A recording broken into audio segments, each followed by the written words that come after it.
Hello everyone, আশা করি সবাই ভালো আছেন। আজকের ভিডিওতে আমরা দেখব কিভাবে আপনারা বিকাশ অ্যাপসের মাধ্যমে পল্লী বিদ্যুতের বিল পরিশোধ করতে পারেন। তাহলে চলুন সম্পূর্ণ প্রসেসটি দেখে নেওয়া যাক। এই জন্য শুরুতে আমরা আমাদের মোবাইল থেকে বিকাশ অ্যাপসটি ওপেন করে নেব। বিকাশ অ্যাপসটি ওপেন করার পর এখানে আপনারা দেখতে পাচ্ছেন পে বিল নামের একটি অপশন রয়েছে, আমরা এখানে ক্লিক করব। এরপর এখান থেকে আমরা যেহেতু বিদ্যুৎ বিল দেব, তাই এখান থেকে সব প্রতিষ্ঠান থেকে বিদ্যুৎ এই অপশনে ক্লিক করব।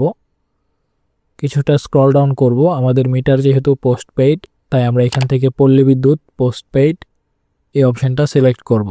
তারপর এখান থেকে আমাদের বিলের মাসটি সিলেক্ট করে দিতে হবে। আমরা মার্চ মাসের বিল দেব, তাই মার্চ 2026 এই অপশনটা সিলেক্ট করে দিচ্ছি।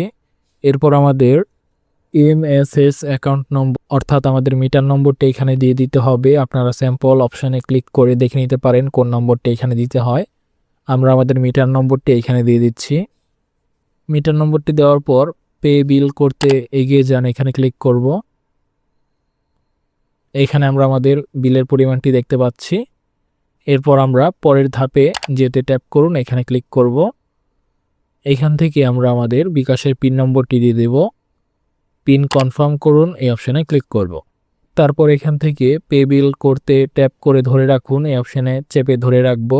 সাথে সাথে কিন্তু আমাদের বিকাশের মাধ্যমে পল্লী বিদ্যুতের বিলটি পরিশোধ হয়ে গেল। এই ছিল আজকের ভিডিওতে। দেখা হচ্ছে নতুন কোনো ভিডিওতে।